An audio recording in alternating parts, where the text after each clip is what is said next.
council to order. And as we always do, we will observe a moment of reflection, followed by the pledge of allegiance. So, join us at a moment of reflection.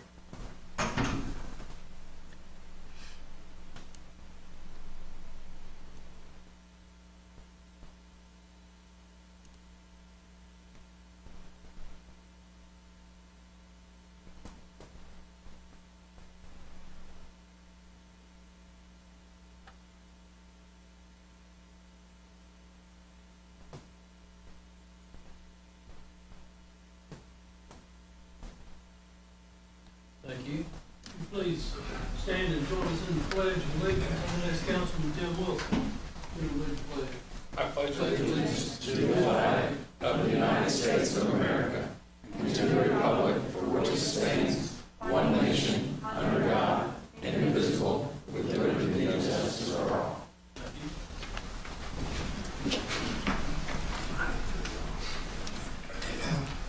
Okay, are there any adjustments to the agenda? Hearing none, we'll move into public hearings.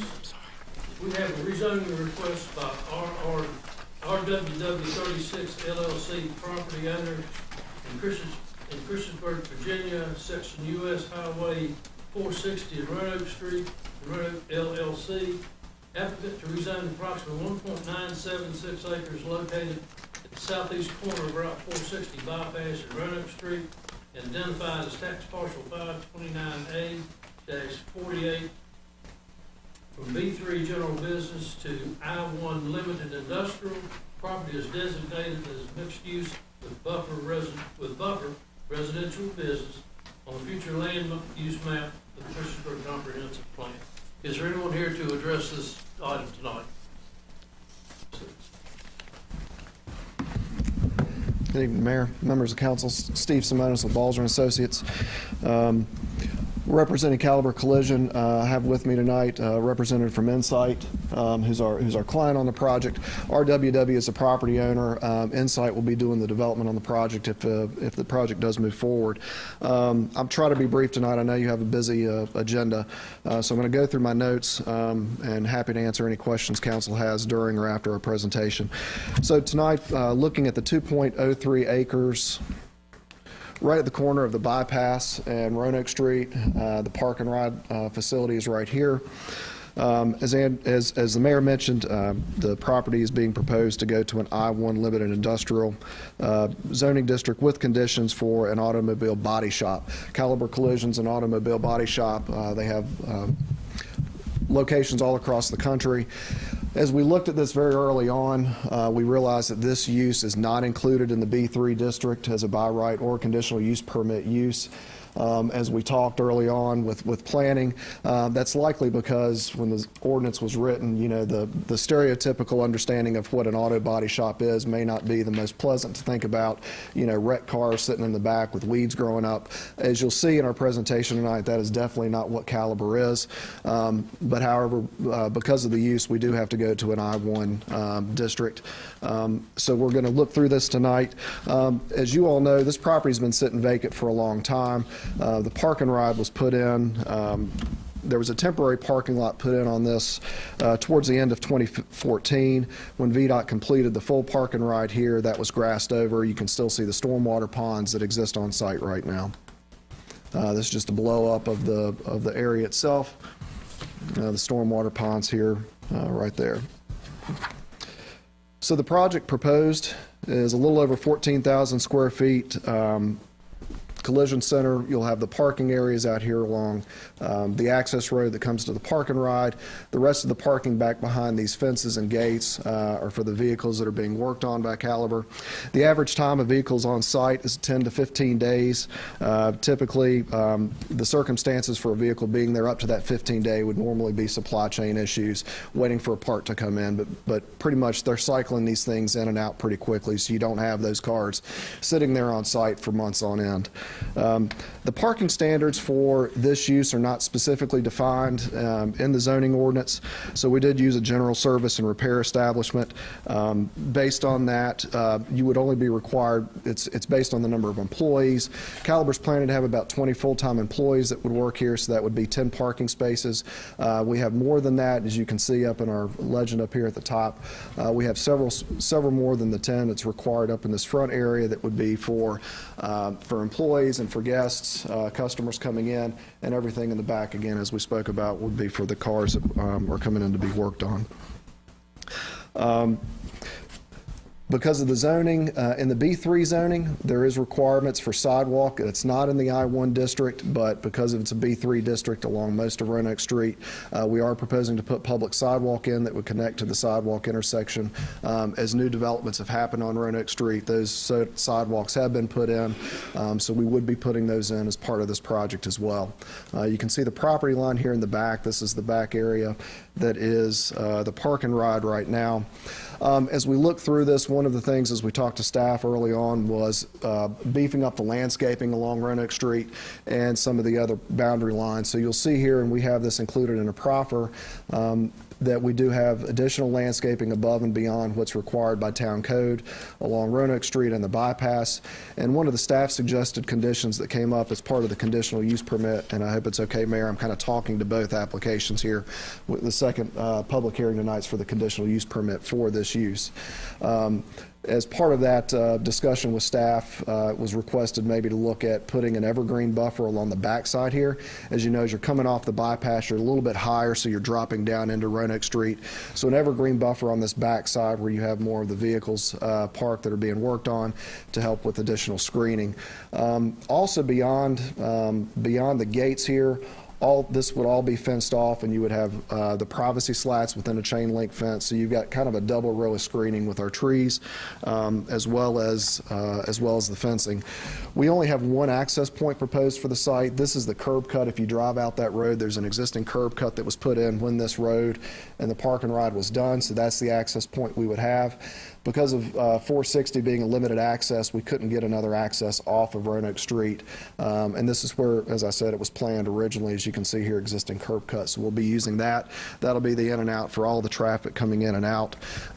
We talked about stormwater management on site. So there is stormwater on site right now. That'll have to be reconfigured with this site plan. So we'll go through all the normal standards based on the town and state standards for stormwater management to handle that site. Water and sewer is currently stubbed to the site right now. You've got sanitary sewer that runs through the property. There was a 12-inch water line that was installed as part of the VDOT Park and Ride project that stubs over to the property. So that'll service, that water line service will service our building, and the sewer will punch into somewhere along the frontage here. Trash will be handled. We do have a dumpster area, recycling area back here in the back. That would be handled along with all the maintenance, green space, parking, any of that, maintenance along the parking lot would be handled by private companies. So the town wouldn't be picking up those dumpsters. That would be private refuse collection. There would be signage proposed. We're proposing a sign, a street sign here, identification sign for the building. And lastly, we did look through the comprehensive plan, as we always do on rezoning requests and conditional use permits. As Mayor, you mentioned in the intro to the project, it's shown on the future land use map as mixed use residential with buffer. As we talked to staff several months ago, that's likely due to the potential development of the backside of the property here as it backs up against the interstate, where you've got there's an old mobile home park, or there's a mobile home park there. A lot of the ability to redevelop this whole section got cut off when the park and ride was here. So this really is a standalone parcel because of the park and ride going in. So as we looked at it, with the heavy auto-centric use along Roanoke Street, with the motor mile, you've got an auto parts store, you've got several car dealerships. So we felt this was a really appropriate and compatible use. Touch on these are not the exact site, but this is similar to the type of building and the landscaping that would be proposed. So wanted to just scroll through a couple of these. These were all in your packets that we submitted with our zoning application. So again, very high quality building materials, and as we talked about, beefing up the landscaping. So we do have two proffers, substantial conformance with the site plan and the application that was submitted. And we also included a use or a list of industrial by right uses that we are not allowing. That was one of the things we worked with staff on because of rezoning it to an I-1 use. There may be industrial uses that are not appropriate on that site. So we went through, worked with staff, and kind of came up with that list. I'm not going to read through them all, but they're in our proffer statement. And then to the conditional use permit that we'll talk about, we also had 6 conditions in that. So the applicant will install a 6-foot chain link fence, the installation of the landscape buffer between 460 and Roanoke Street, and the evergreen buffers in the back. Hours of operation will be from 7:30 to 5:30, Monday through Fridays. Storage of inoperable vehicles will not exceed 15 days. And again, the project would be constructed in conformance with the approved concept plan. So that ends my presentation. I'd be happy to answer any questions council has. Any questions, comments? I still like the building a lot. Looks nice. I know that we're probably gonna get all kinds of comments online talking about more car operating facilities, which, you know, we like cars in Christiansburg. But anyway, I guess one of my biggest questions was that you were saying that you will not have no town trash collection. Correct. But then you do have, on the paperwork, are we requiring you to have some kind of disposal of like oils and things like that coming from the business, I imagine? That would all be handled by a private collection company. Okay. Yes, ma'am. And is that part of the permits and stuff that you'll be getting, Randy? Is that something that you have to follow up on? The town doesn't require that type of documentation. Doesn't? No. Oh, okay. Okay. It looks nice otherwise. Thank you. Any other questions or comments? Thank you, Steve. Thank you. Alrighty. We have a rezoning request by Shepherd Contracting LLC, property owner, to rezone approximately 2 acres located at 4600 Roanoke Street, tax parcel 503-A-37, from B1 limited business to B3 general business. The property is designated as mixed use with buffer residential on the future land use map 2013 comprehensive plan. That's you, Steve? It is. So we will, I assume we will address the, the conditional use permit. It's the same as last time. If you want to introduce that one, I can talk to both of them. Contingent upon item C, conditional use permit request by Shepherd Contracting LLC property to allow contractors equipment storage yard and approximately 2 acres located on 460 Roanoke Street, zone limited business district B1, proposed rezoning for the general business district. Thank you, Mayor. Again, Steve Simonis with Balzer and Associates. Similar process to the one we just talked about. So we've got Brian Shepherd tonight with All Natural Tree Experts. The client on this one, Brian has been operating on this property for a little while now, bought the property at the end of last year and bought it, unfortunately, not realizing the zoning was not in place to allow the tree service that he runs. And this is a local company located obviously here in Christiansburg, headquartered here. So as Brian reached out to us, it was right before Christmas, I think, to talk about what we needed to do to get a conditional use permit. Zoning had sent him a letter saying that the zoning was not compatible with the use. So we've gone through the process of looking at it, and this one's fairly straightforward from a plan standpoint.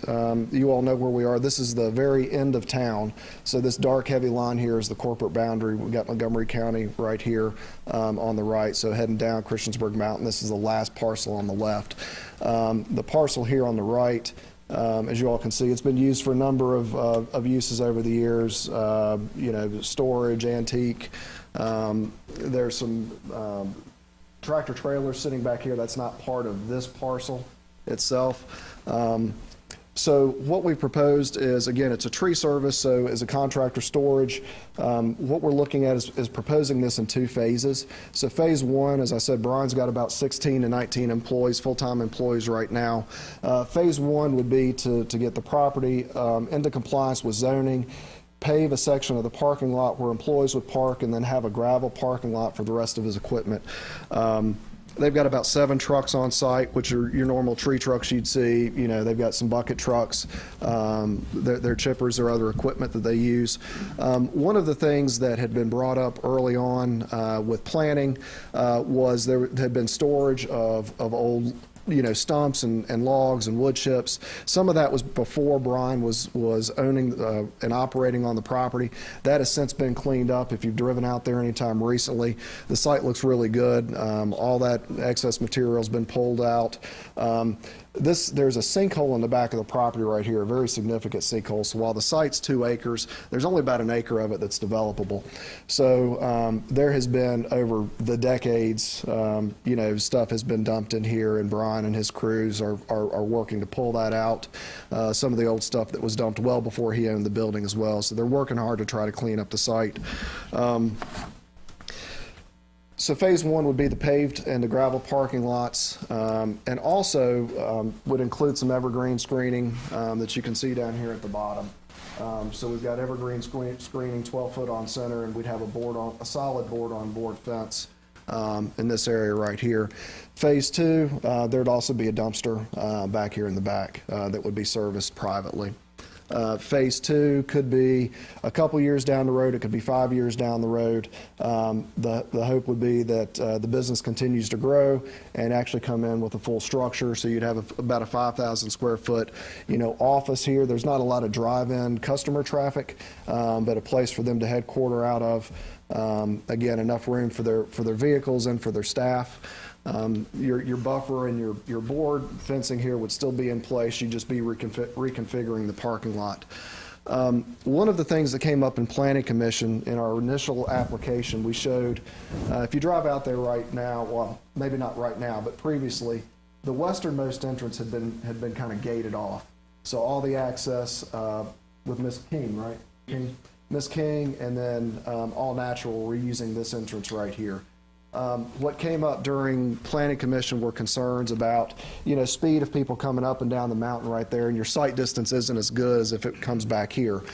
When Miss King subdivided this property several years ago, she put an easement in place, which is this faint gray line you see here, that would allow somebody to come into the property and access this piece, and there's also one on this one. What it didn't have was an access along this front existing gravel drive aisle, an easement in place. So Ms. King didn't want, equipment and trucks and everything driving right by her front door, which is why, Brian and his crews have been using kind of this access right here. Since the Planning Commission public hearing a few weeks ago, Brian's actually worked with Ms. King. They have recorded a new easement document. I believe I provided that to staff. So now the easements, while they stay in the gray, there's a new easement that's been dedicated along here. And what the plan is that we'll gate off. This would only be used in an emergency situation. So gate off this one, and the westernmost access would now be the main entrance to use for Miss King as well as for All Natural. So from a safety standpoint, we felt that was going to be the best moving forward. So again, similar to the last one, there aren't really parking standards for this use in the town ordinance, so we did base it on the number of employees. We do have a required amount of open space, which we're meeting because we're obviously not disturbing the karst areas back here. Very low traffic impact. Basically, the guys come in the morning, they park their vehicles, they get in the trucks, they go off to the job site, they come back in the afternoon, and they go home. So you don't have a lot of ongoing traffic over the course of the day. We'll have to provide stormwater management for this project as well. It's anticipated to be somewhere down here on this southeastern corner. There's a lot of drainage that comes off of Roanoke Street and the adjacent properties into a culvert goes onto this property and actually gets piped to the sinkhole. So sins of the past, but we'll be doing stormwater management to take care of our property and our project down here. There is no water and sewer connection requirements for phase 1 because there's no structure. In phase 2, when that happens, there would be water service. Right now, there's a water line in Roanoke Street. However, there's no gravity sanitary sewer in this area. The closest sewer is kind of off the screen here in the neighborhood to the south. However, there's an agreement in place between Brian and Ms. King. She's on septic, that they could do a shared septic field in the future or build a new septic field back here on this area because, again, there's not enough room because of the sinkhole on Brian's property to do a full septic field. Last piece, we again looked through the comprehensive plan on this one. This is a very low impact use, and similar to what we did on the last project we talked about, we went through the B3 standards and pulled out some uses out of the B3 list of by right uses that might cause more traffic or be a little bit more impactful to the neighbors. So try to pull those out so those would not be allowed as by right uses if this use were to ever go away. So on this one, we had 2 proffers with the rezoning, which again, substantial conformance with the plan, and we provided the list of non-permitted B3 uses. We had 6 applicant conditions on this one, that we would install a 6-foot board-on-board fence. We would install an evergreen screen buffer along Roanoke Street, between Roanoke Street right-of-way and the fence. No external storage of wood materials or byproducts such as stumps, tree limbs, or wood chips, so there'll be no storage of those on the property anymore. One of our neighbors across the street brought up in our Planning Commission public hearing that in the past people had burned on this property. That has not been Brian and his crew, but we did add a condition in there that there would not be any burning on the property to take care of that. The approved CUP shall only be for this specific business. And the last one, which is a little rare, we don't do it often, but because there have been some concerns on this from a zoning violation standpoint, we've offered to come back in front of Planning Commission a year from, if we get approval from council, come back in a year to show how we're doing, to be sure that Brian and his folks are maintaining the property as they should be and everything's in line with a conditional use permit. So that concludes my presentation, Mayor. I'd be happy to answer any questions. Questions, comments? You were talking about the septic. Yes, ma'am. How come you're not connecting it? Are you not required to connect to the town water? Is there not a ability to connect to the septic, for the water and sewer from the town? So the sewer line for the town, there's a gravity sewer line across the street, across Roanoke Street, and up this grade, and it's about right in here. So there's no way we could gravity. We couldn't gravity out of a bathroom in this and get to that sewer because it's at a higher elevation. So what we'd have to do, we'd have to put a pump system in, either cut through or bore underneath Roanoke Street, and that's a lot of cost and it's a lot of impact to the road system there for what would be really a 1.5 inch or a 2 inch service line for just one building. If that's the direction the town would enforce us to go, we'd have to do it. But I believe from some of the conversations we had early on with staff, the ability, if you can't reasonably get to sanitary sewer, that we could come back in with a septic field back in the back. I was looking at this property and I really cannot locate it. Are there any other houses around this property on Roanoke Street? I know that this would be on the left side past, where is this location at? Because I was actually looking it up and I just really cannot figure out where. So there's a house back here, there's a church back on this property right here, and then there's a gap. So you've got a couple houses, you've got the gas station. So it's kind of mixed along the left-hand side of Roanoke. Well, I guess on both sides of Roanoke Street as you go down that stretch. There's several houses down the right side of Roanoke Street. There are. Yeah, because there's another neighborhood kind of upgrade. Going past there's a gas station, It's before that. before the gas station. It's after the wayside beyond your right. but it's further down on your left. Get It's the almost variance as you're. It's basically the last property in town on the left-hand side. What is the camp It's- that's it's- down there? Camp Christie. Camp Christie. Camp Christie Yeah, it's is- Camp Christie's right past it, Right down the and then road. there's a water Yeah. tank right past it, but But those are in the isn't there county. like a whole bunch of trailer houses around there? What is that? Trailers right there in the middle? These are like a tractor trailer. But are those in the property right That, now? those are not on this property. That's on Miss King's property. And I believe the planning commission had asked planning staff or admin to look into that with Miss King. But that's not part of our property.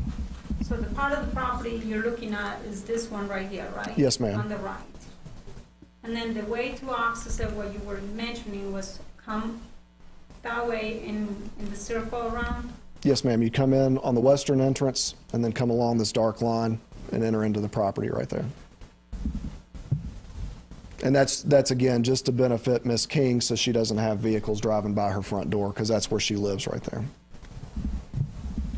And just out of curiosity, did she ever come did she sell this property to you guys, or was it? Yes, oh, yes, Brian can speak to it. Brian's got a very good relationship with Miss King, so So she yes. was okay with this? Oh, yes, she signed the easement. Yeah, she had to grant this easement, and this was just done a week and a half ago. So, yeah, she's 100% behind the project. And this right here where the trailers are, or the tractor trailers stop, the Mhm. part from the tractor trailers, that's all on her property, and then as far as you know, they're gonna investigate on that, and that has nothing to do with this. But there is some parts of those tractor trailers on your side. So And are part, they not there right now? I'm not sure, because they've come in and out. I'm not sure how many. This is just the current aerial image we were able to pull. And sometimes the aerial images don't line up exactly with the surveyed. It's just kind of the way it is. So they may be a little bit, cheating onto this a little bit. It may be a little bit further back. But at the end of the day, the trailers that are still out there are Miss King's Okay. and not part of the project. Thank you. One thing I'll mention in regards to the sewer, the town does typically require connection to town sewer if it is available, and that the town has typically used 600 feet for availability standards. I'm assuming that this is probably within 600 feet. They might have some geographic reasons for that, but I'd want to review that with engineering staff before I would authorize any use of a septic I would really like to outside of that 600 feet. Yeah. Any other questions, comments? Why did you even sit down, Steve? I mean, you're up next too. Might be somebody else. Is there anyone here to address this matter? Hearing none, we will go to a conditional use permit request by RWW 36 LLC property owner and Denstock LLC applicant to allow planned housing development of 209 multifamily residential dwelling units on approximately 18.77 acres located the terminus of Farmview Road Northeast, approximately 14.38 acres, identified as tax parcel 436A-41, an approximately 3.31 acre portion identified as tax parcel 436A-38, approximately 0.14 acre portion identified as tax parcel 436A-36, approximately 0.77 acres of tax parcel 436A-37. And also, I think following this, there's a request for vacation. There is, yes, sir. Vacation of unimproved 1.169 acre portion of the easternmost end of Farmview Road Northeast right of way. Anyone here to address this? Yes. Hello, my name is Denise LaCour. I'm Managing Director of Denstock, and again, I want to give Steve a little break from talking, so I wanted just to show you projects that we have done so that you know the quality of the type of apartments that we build. And I'm always, Steve, trying to figure out which way to go this. Turned it off on you. Oh, no wonder. Okay. So Denstock develops Class A luxury apartments throughout the state of Virginia. You can see the red stars are representative of the different properties that we have built through Virginia. We're about to expand into North Carolina. Some of the projects, this is a project in Charlottesville, Virginia, at Stone Creek Village Apartments, and this particular property was probably our oldest property, but you can see the faux stone. We take a lot of care in the materials that we used in our property. As you can see here, we use brick. Because we haven't sold any of our properties, we keep them. So we also are self-managers, and it's very important for us that we have a product that will stay good for many, many years. This property is in Winchester, Virginia, and this is actually phase 1. We're currently under construction on phase 2, which would be to the right of this. We selected red brick in this particularly because they had just built a new elementary school right across the street from us, and there is a brick church, which has a very large patronage that's next door to us that was also red brick. This is, you might have seen if you ever travel on I-64. This is between Stanton and Waynesboro, the town called Fishersville, where Augusta Medical is. And this is 2 phases. This is Goose Creek Apartments. We did the yellow hardy plank on this. As I said, we don't do vinyl, we do hardy plank or a lower cementitious material, again, because we want to keep very nice materials. But we were next door here to the Murphy-Deming School of like the sciences, where they learn how to be physical therapists, and they had the yellow that they're associated with Mary Baldwin. So they use yellow, so we did the yellow to complement their property. And that's the key thing that we tried to do at Denstock, is that we tried to meld in with all of our neighbors and tried to make it so it's a cohesive neighborhood. This is one we just completed in Ruckersville, Virginia, off of Route 29. And you can see that we have done, again, the faux stone. You can see down the center of it, we have a clubhouse and the pool. Then a pool house, and then beyond that, we have a large dog park, and then we have an area where people can barbecue outside, have family picnics, and things like that. This is a property we did in Charlottesville, Virginia, out at Old Trail, which is a golf course community. We were charged by the developer of this 1400 PUD that we would build something that would be somewhat contemporary, because he was tired of seeing all the old red brick and things, and he wanted us to incorporate our clubhouse inside the building. So in this building here, where you see the big tower, the first floor for quite a bit of it is our clubhouse. And then, of course, that we have this property here that you know that is in the Adams at Pepper's Ferry, is right here in Christiansburg off of Pepper's Ferry Road. Again, in trying to blend in with our neighbors, we used a cementitious siding on it that matched the colors of the duplexes or quadruplexes that were across the street. And we have our clubhouse. You can see we have a building at the bottom where we have gas grills and outdoor TVs, and we have the pool, and we have a small dog park. So I want to show you a little bit more. We have many, many more apartments we could show you, or complexes, but wanted to show you what we have here at the Adams at Pepper's Ferry, just so that you could see the quality of the materials. Again, the stone and the cementitious siding. This is on the back side of our clubhouse with the iPay deck on it, and we try to encourage people to come and get to know their neighbors and be part of a, a small community. You can see the pool below. This is the club area that I told you about that's outside. We have outdoor TVs, we have grill areas, we have like picnic areas and tables for them to eat. And then this is our pool. As you can see on the right-hand side, we have a sun shelf. But on the right-hand side, which is important because we think ADA is a very important program, that is actually a ramp, and we actually provide plastic wheelchairs for the handicapped. And we do get a lot of handicapped people that will stay with us. But this allows them to get into the pool without being quite so noticeable, like doing a lift that's up and down and everybody's watching you. We also found that we actually have 2 demographics with all of our residents. Most of them are young professionals, or the other ones are the empty nesters. So the empty nesters are more of advanced age. They actually like to walk into the pool rather than try to go down some steep steps. The inside of our clubhouse, just to show you, this particular one is modern, and you can see all the amenities that we offer: a kitchen, We have 24-hour access to our clubhouse. We have electronic fobs, so we know who's been into our clubhouse. In case anything happens, we know exactly who's been there. Again, another picture of the kitchen. We pool table. We offer all kinds of amenities inside. And again, this is open 24/7, so they can come in and play pool, watch the large screen television. They can work out at our gym. We have Life Fitness equipment in here, which is the top of the line equipment. We also have a theater or media room, and all our residents can use this for free. So if they have somebody they want to watch a basketball game or a football game, or maybe they have their grandchild come and they want to have a party, they can watch cartoons, but they can use this room.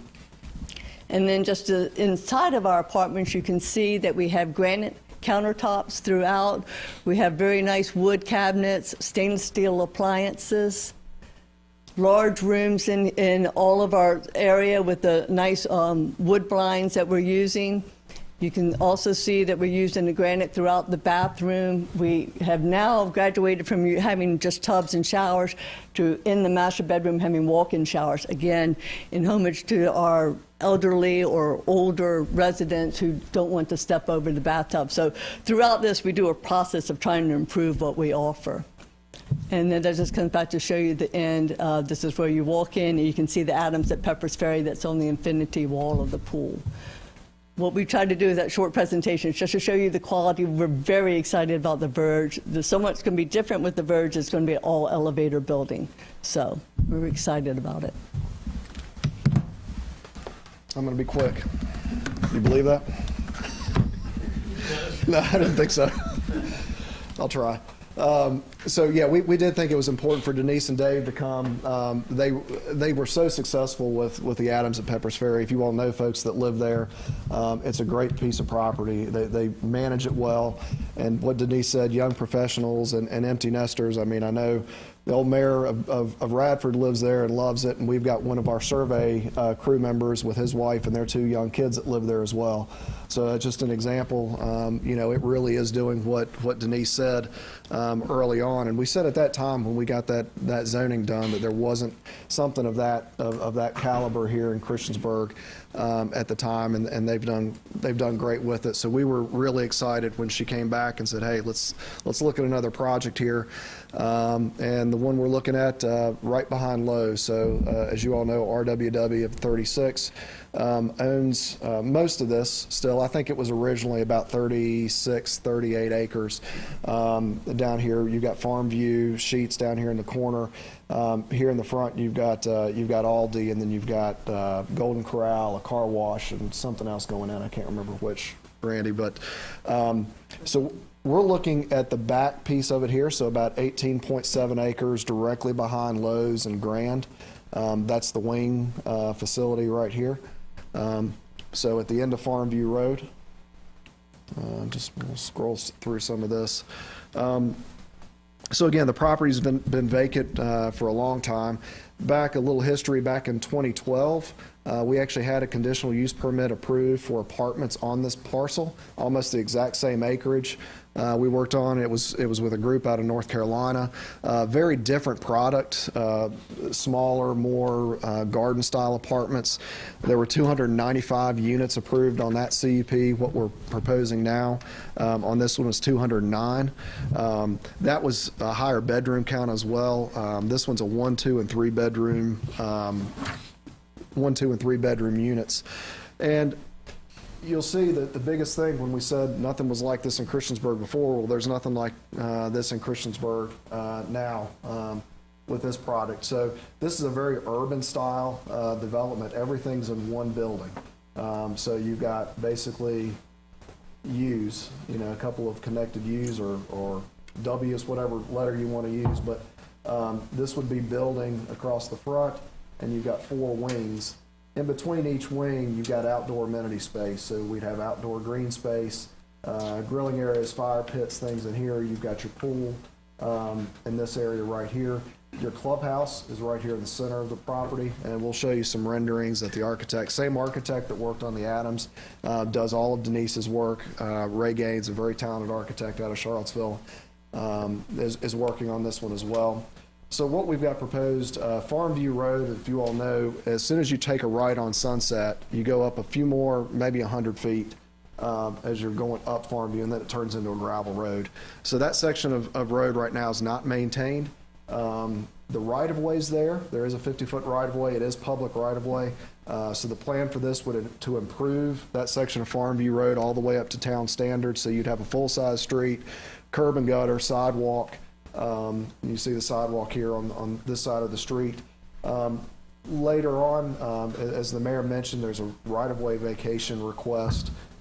I'll jump back just so you can guys kind of see. There's a little section of right-of-way that extends past Commonwealth, which is right here. You can kind of see it as it bumps in. There are several parcels, as was listed in the advertisement.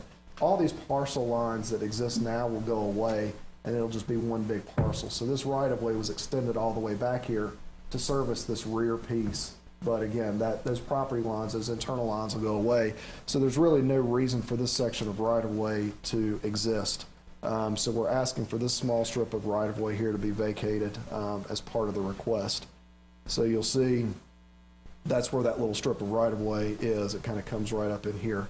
So the right-of-way would stop right up here at the top of the hill. So if you want to drive up to the site, kind of the new proposed property line where you'll see this little roundabout is basically sitting at the crest of the hill. So if you go up there right now, if you're sitting on the very top and you're looking right towards Roanoke or left towards the mall, that's where this roundabout will be.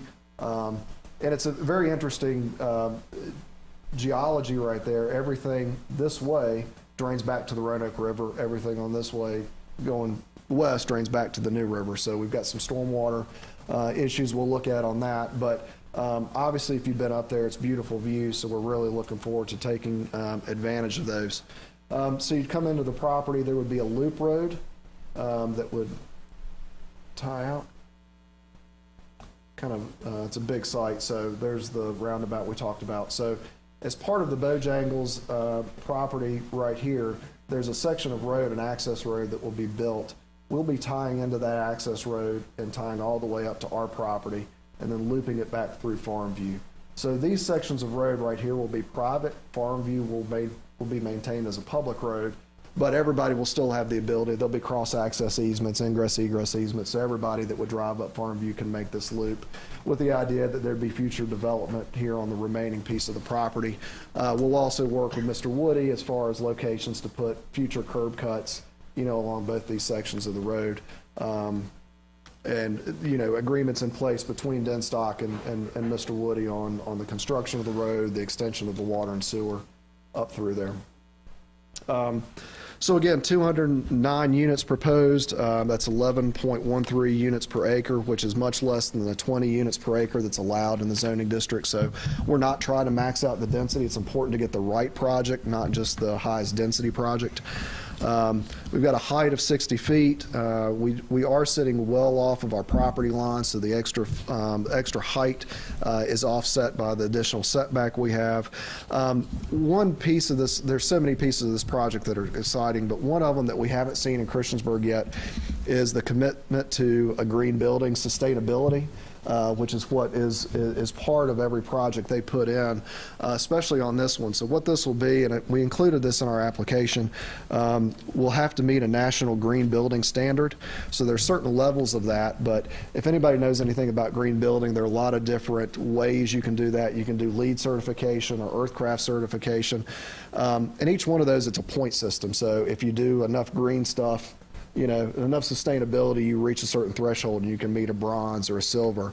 The difference with the National Green Building Standard is you can't just kind of pick and choose. You have to hit a threshold with each of the 5 categories within that. So your outside site, your HVAC, your mechanical system. So you have to bring the entire building up, not just offset. I'm not going to do a high, insulated set of walls because I'm going to do something different. I'm going to offset that. So it's a really exciting program, and to have somebody that's going to build a project like this that's going to have that certification is exciting for Christiansburg.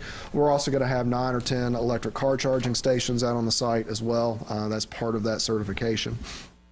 We've got a lot of open space. I'll flip to that one right now. So again, we're required by code to have about 8,300 or 83,000 square feet of open space. We're proposing over 107. So again, you've got indoor club space, which are all those amenities Denise spoke about, the media room, the community rooms, all of that would be internal to the building here. You've got the outdoor spaces I talked about. We've got a large, flatter area of open space that we're thinking that's probably going to be the good place for a dog park. And then you've got another flatter section back over here. One of the other things that we talked about at Planning Commission was making sure there was sufficient emergency access around the site. So all these roads, all the internal drive aisles will be built and designed to town standards. We've also got an access road along the back of the property, so you could get emergency vehicles, fire, ambulance back around the back of the property to access that as well. Parking is proposed at 2.1 spaces per unit, which is above the 2.0. 418 spaces are required. We've got 448 shown.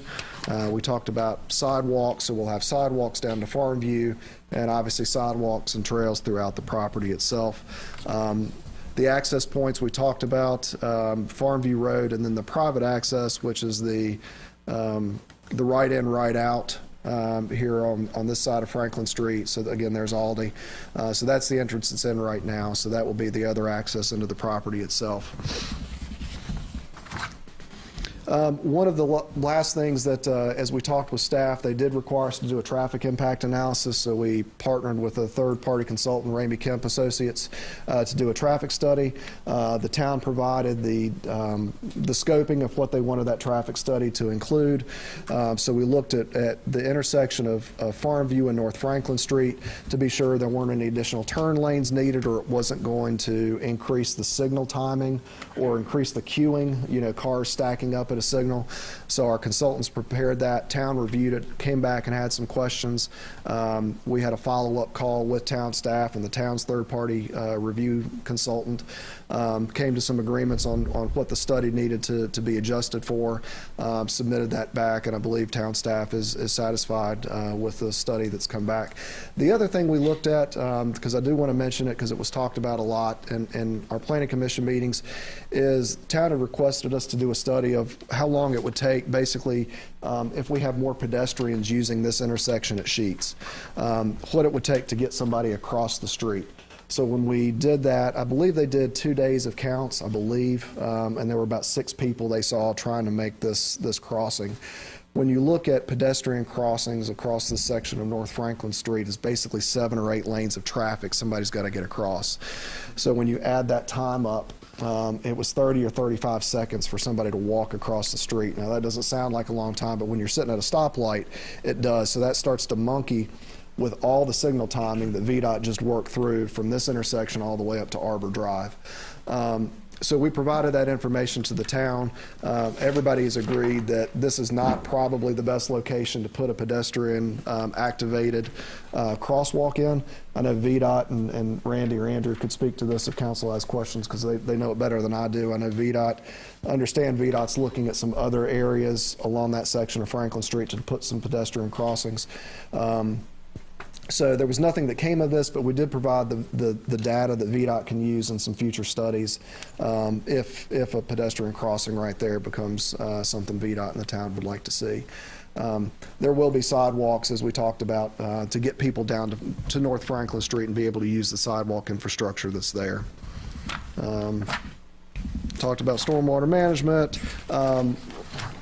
The project is going to be built because it's one building. It will be built at one time, but because the building is so big, it's going to be broken up into separate fire structures. What that means is when, let's say, this leg of the building is completely complete, they could still be working here, but because of the fire separation required in the building code, they could, in theory, get certificates of occupancy on some of those units before the full building is completed. That's very common. Most of the big apartment projects we do in Blacksburg have that, especially the student housing ones that have, you know, they're big buildings, but they can break those up so you don't have to wait for all 209 units to be done and complete before you can occupy the first one. And we've actually got a proffer about that here in just a second that I'll talk about. Again, comprehensive plan, we've looked through it. The exciting part about this is that it's in an urban development area that's been identified by the town. Those are areas, as you all know, where the town has designated where they want to see growth. So commercial growth, residential growth. We don't have a lot of residential in this area. This, we hope, will really help drive, walkable pedestrian business to our other restaurants and shopping in this area. So we really feel it really does encompass and support a lot of the goals set forth in the comprehensive plan. We've got 3 applicant offered conditions with this one. One is the project will be developed in general conformance with the master plan. 2, the conditional use permit would only be use described. And the third one came from discussions with staff. What staff wanted to be sure, and we agreed, is that if we do end up occupying a portion of the building, that there are amenities for those residents to use. So we talked about what type of amenities could we do. We initially talked about, could any of the open space, the outside space, be proffer that that's done or condition that that's done before a certain number of units. The concern we had there was if we're trying to get units open in January, we're not going to have the pool open in January. So what we agreed to was all the interior amenity spaces would be complete before the build out and certificate of occupancy of the 75th unit. So even, less than half of the units, all those amenities, and realistically, it's probably going to be well before then. That's going to be their leasing office. That's how they're selling the project. But we do have that. That's our third condition in there. So the 24-hour fitness center, the game room, billiards table, kitchen, business center, leasing center, all that will be done prior to the certificate of occupancy of the 75th unit. So again, tried to be brief. It's an exciting project. We'll show a couple of the renderings here. Again, these were in your packet. So again, we don't have an urban form building like this in Christiansburg. One of the cool pieces is this is your main entry. So that roundabout I showed you is right here. So you'd enter in and come into the face of the clubhouse, which is this. But a really neat design idea is these units that front that front of the building right there on the ground floor will actually have entries from the parking area. So you can kind of walk into a front door as opposed to having to go into the apartment building itself, use the elevators or one of the common corridors. So it starts to set that up almost as like a little row house entry into it. So again, it's a different feel. You can see those would be across the front of the building. So this is your back views, looking out those are the inset green space areas that we have. Grading wise, we'll be dropping down. So again, you'll be dropping down to that access aisle I showed in the back. Your pool there, and there's another view of it there. So that is it. Appreciate the time and we're happy to answer any questions. I guess one of the biggest questions for me is the turn to get to that area.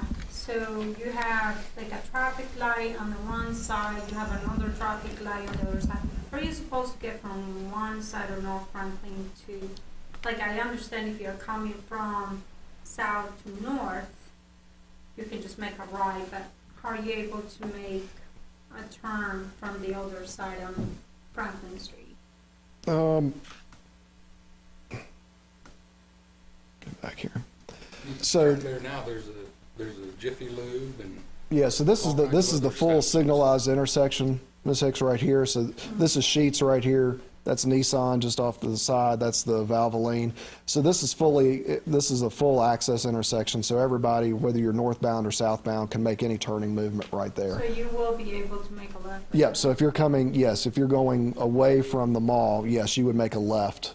There's an existing turn lane there. So you would make that left, and that's how people get up to Commonwealth as well. This intersection here is just a right in, right out. There's no crossover. So you'd have to go down to the next one over. That's Laurel. Yep. When I'm looking at the buildings, it looks to me like it's 6 buildings because you got face here, and then so technically to me, when I look at the pictures and stuff, it's like 6 buildings.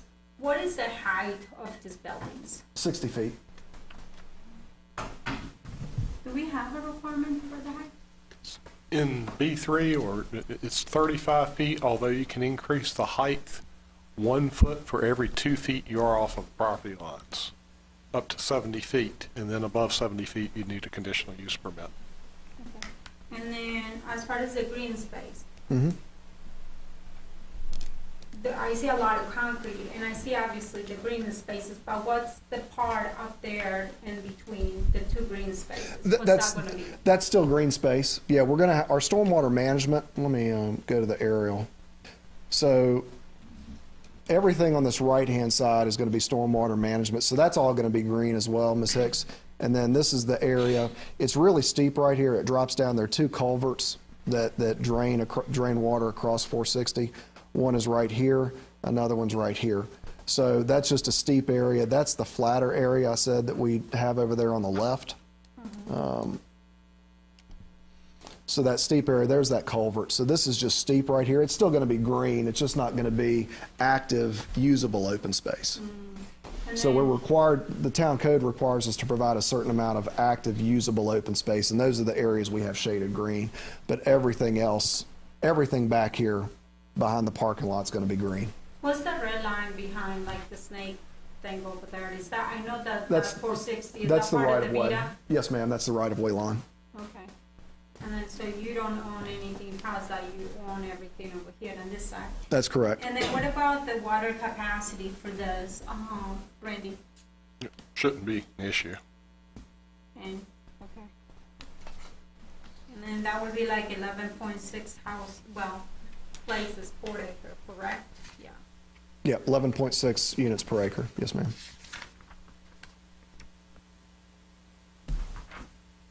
Okay. Okay, that's it. Take that. Thank you. Any other comments or questions? Anybody in the audience to address this? Hearing none, I'll close the public hearings. We have the consent agenda, which is the approval of minutes, the May 9, 2023 meeting, and May 16, 2023 work session. We have the monthly bill list. Approval of contract for police department renovations with Extreme Concrete for $116,621, and Gordian Building Solutions for $5,831. That's to redo the face of the police station. So public hearing on outside water sewer rates, June 13th, 2023. Set a public hearing for fiscal year 2023-2024 budget for June 13th, 2023. Set a public hearing for July the 11th for a conditional use permit request by Birch Properties LLC property owner and Kevin Legos lessee to allow for a public billiard parlor and pool room on the property located at 1635 North Franklin Street, tax parcel 466A-2-20C, zone general business, District B3. This property is designated as business, commercial, future land use map, the 2013 comprehensive plan, and to set a public hearing for July the 11th for a rezoning request by Summit Community Bank from B1 to limited business, conditional to B3 general business at 100 Acres Farm Road, tax parcel 466-22-1. Property is designated as business, commercial in the future land use map, the 2013 Christiansburg Comprehensive Plan. I make a motion, we approve items under the consent agenda A to G. Thank you. Second. Have a motion and a second. Any comments or questions? Yeah, as far as like the letter F, the public hearing for the conditional use permit request for the parlor, didn't that come to town council? Is it the same location, Randy? This is with Casa del Rio. It's an existing restaurant that is proposing to have Oh. billiards within the same area that is for, Got Oh, it. okay. Okay. I thought that's a little close into town, because it's, the I other was- one was out near Corning, I think. Yeah, it Correct, was. okay. All right, any other comments or questions? Madam Clerk? Councilman Bishop. Councilwoman Hicks. Aye. Councilwoman Hockett. Aye. Councilman Jones. Aye. Councilman Shaw. Aye. Councilman Wilson. Aye. That is 6-0. Thank you. Introductions and presentations, Christiansburg Institute Incorporated CI Inc. To provide a project update on the IRF planning grant, Executive Director Chris Sanchez and Finance Director Ashton King.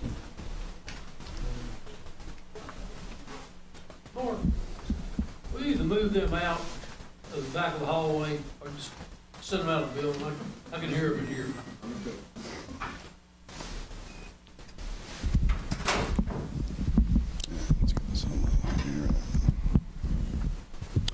Good evening, Mayor Barber and Council. My name is Chris Sanchez, and I'm the Executive Director of the Christiansburg Institute Incorporated. With me is Ashton King, our Finance Director, who will share more about our presentation this evening.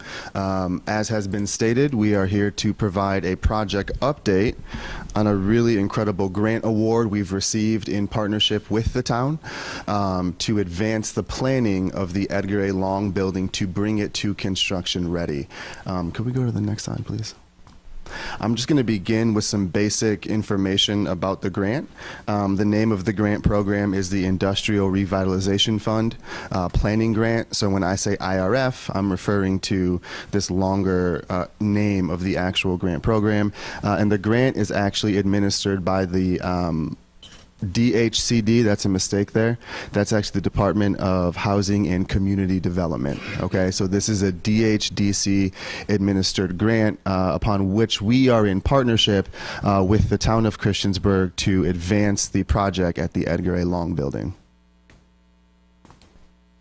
The project partnership, as I've shared, is between ourselves, the town, and we are really happy to be working with our architect and engineering firm, Hill Studio, who does really incredible work throughout the county and the region of the New River Valley. We've done our previous work with Hill Studio when we did our master site plan, which was updated in 2021, and they were also critical in the support in getting the roof project completed in 2019. So this slide here is going to show you the specifics of what this grant will be funding. So we were awarded $60,000 in what's called soft cost planning to get the building ready for construction. We did apply for $100,000 for the grant. The ceiling, the top amount you could be awarded was $100,000. While we would have preferred the $100,000, we're very happy about the $60,000 because it will have a significant impact in our planning with the historic Edgar A. Long building. You'll see the use and the line items that are actually being done now. We're in the middle of the grant, which was awarded early March. We have a quick turnaround with a deadline completion of deliverable outcomes by July 31st, and we're really confident we are on track to meet that deadline. So we will be doing building code and zoning assessment as it relates to the historic structure, development of existing drawings, a structural assessment which has already been completed, schematic building and design, which will help us advance the existing drawings that we've completed, a phase 1 environmental assessment, and then business planning and a 5-year pro forma for the operation of the building once it is open to the public. So this business planning is not about how to make the building preserved and rehabilitated and open. That's a different budget. This budget here for the business planning, which Ashton will share more about, is for the year-to-year operation to make the building sustainable once the building is restored and again open to the public. Now, what you don't see here, but what I do want to add, we also are in a contract with Southwest Restoration, who is conducting a survey condition of the entire building, and we just recently had an asbestos test conducted. A limited asbestos test conducted because the roof did have that report of asbestos test conducted early in 2019. So we just did from the top floor to the basement, and we're waiting on those results. We're very confident there is not any asbestos in the building, but we do need that finalized report with where we are at in the stage of our project. And again, this is just an aerial drone image of the historic Edgar A. Long building, which is situated on 4.7 acres of original CI campus. For those who don't know, though I'm sure many do, always important to remind, the Christiansburg Institute was the first secondary school, the first high school in the region of Southwest Virginia to educate the formerly enslaved. What we're looking at right here, again, represents roughly 5 acres of original campus property. Periphery previously was a nearly 200-acre campus. For those of you who know where Crab Creek and the rail is, right below the building, the campus would have extended from the rail all the way to 460, and what we have here is one of the last remaining structures. Of course, you can see that really beautiful roof, brand new, made possible by the great support of the town, which we are so thankful for. That project was completed according to historic standards. We worked really closely with the Department of Historic Resources, and again, as a reminder, that was our first phase in getting the building weather tight, envelope tight, to protect it from outside elements. Now that we have that really strong, secure roof system, as we're doing the planning grant, the $60,000 planning grant award, we're continuing to prioritize the protection of the building and advancing keeping that building weather tight. As a periphery, 3 key items that we're focusing on for construction are all 52 historic windows on the building, the 2 exterior doors, and what's called brick pointing and cleaning. Those will be the next items that we will focus on for breaking construction at the site. In addition to the planning we're doing now, which the IRF grant has a tremendous impact in our efforts.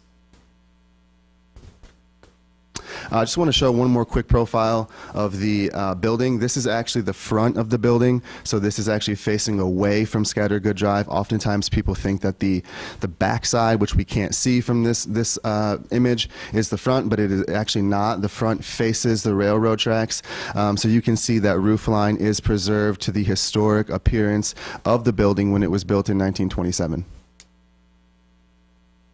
And this was a key document that we submitted to the IRF in our grant proposal, in our application. Part of the grant award wants to work with local government, municipalities, and nonprofit organizations to redevelop what's called in the grant application a blighted structure. That is key to continuing investment in the region. And so in the region, I mean Midtown. So we can see here, we've highlighted roughly 10 areas that we see growing in businesses that are investing in the Midtown region. So we really wanted to highlight that with the grantor to show them that we do care and we're very much committed to the fullness of the town, and that includes the business community. That also includes African American history as a means for economic development. And with this historic structure, we think we have a really, really strong case. So I'm going to step back, and then Ashton King, our finance director, will talk more about the Performa development. Good evening, Mayor, Town Council. We really appreciate your time, and more than anything else, we're very grateful to be in partnership with this grant with the town. It's been an incredible opportunity for our organization to further the work of the restoration of the Edgar A. Long building, so we couldn't be more grateful to be in partnership with you and to be here to present an update. One of the things that we felt was critical when speaking to the IRF and how they're going to actually select future applicants for their implementation grant, which anybody who has received the planning grant now has the opportunity to apply for an implementation grant up to $5 million, was the shovel readiness of the project, which we feel we've progressed greatly. Additionally, the long-term sustainability of the business.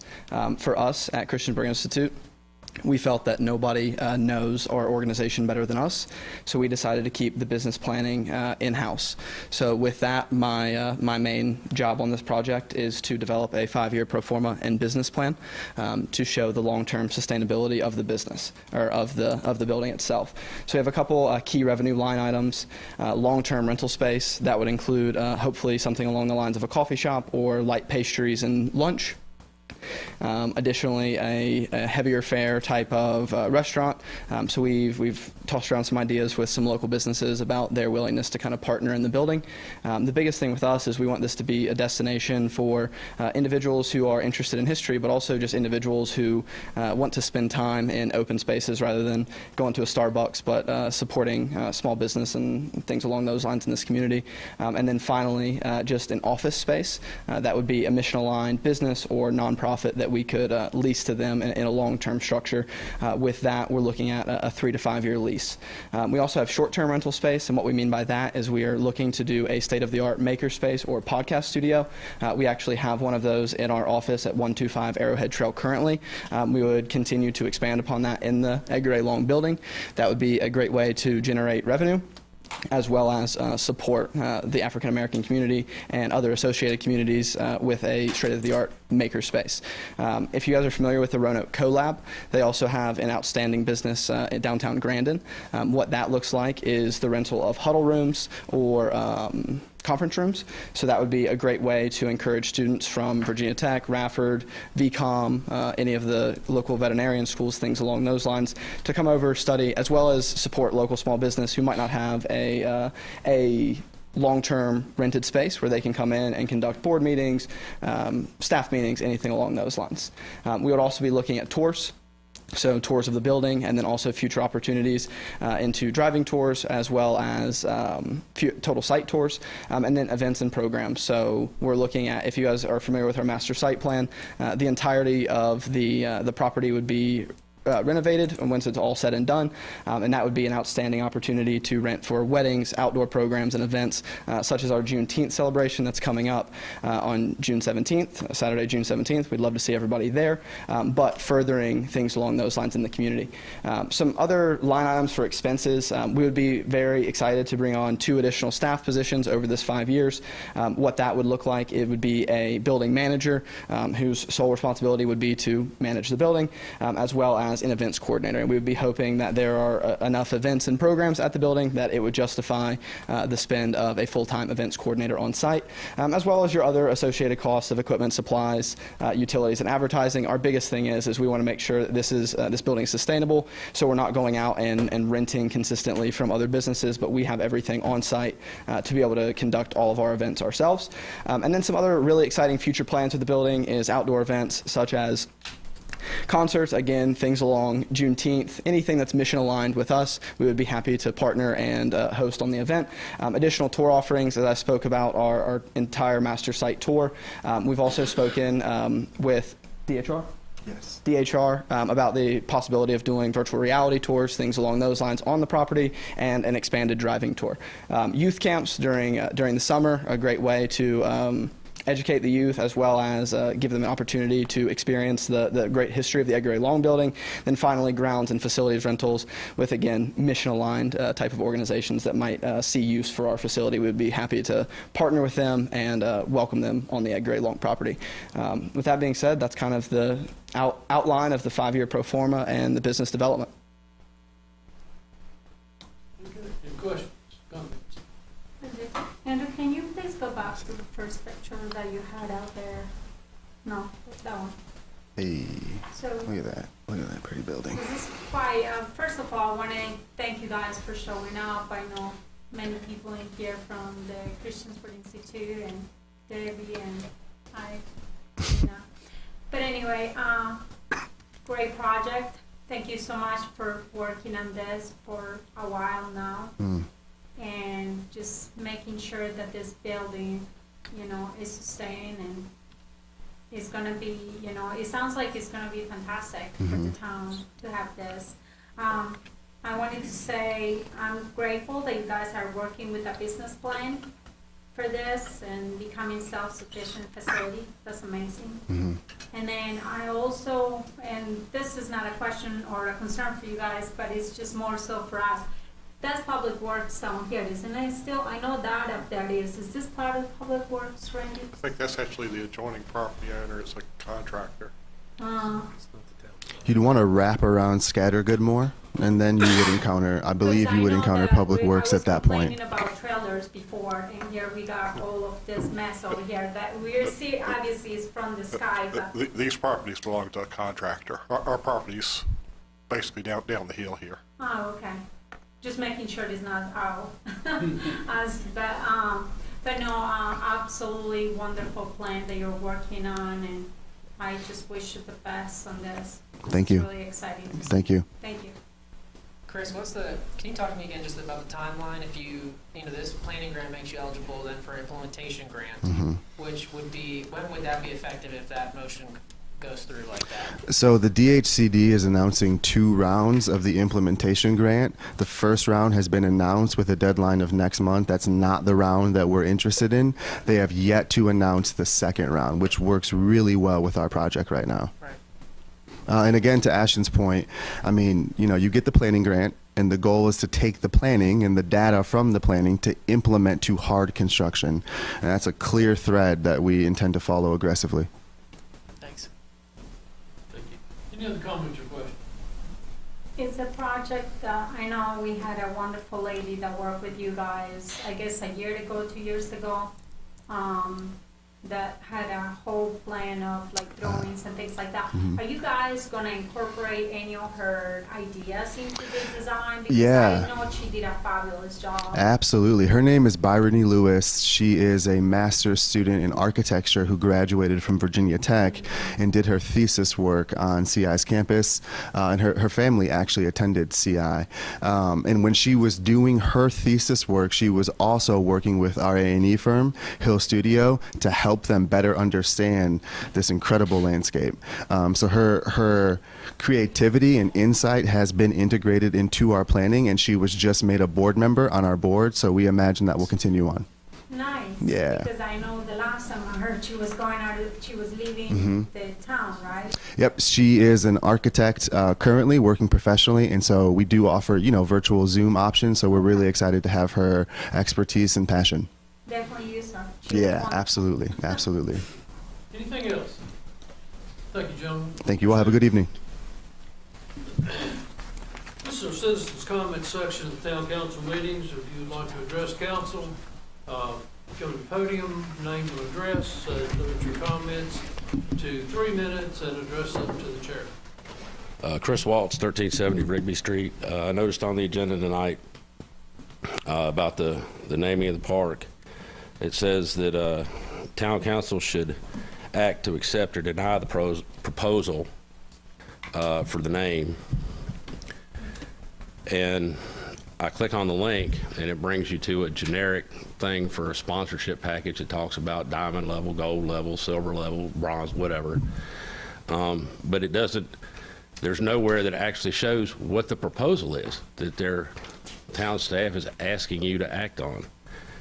And, you know, it's $500,000? Is it $125,000 a year, $50,000 up front, you know, more on the back end? There's no what the additional cost to the town for the agreement would be.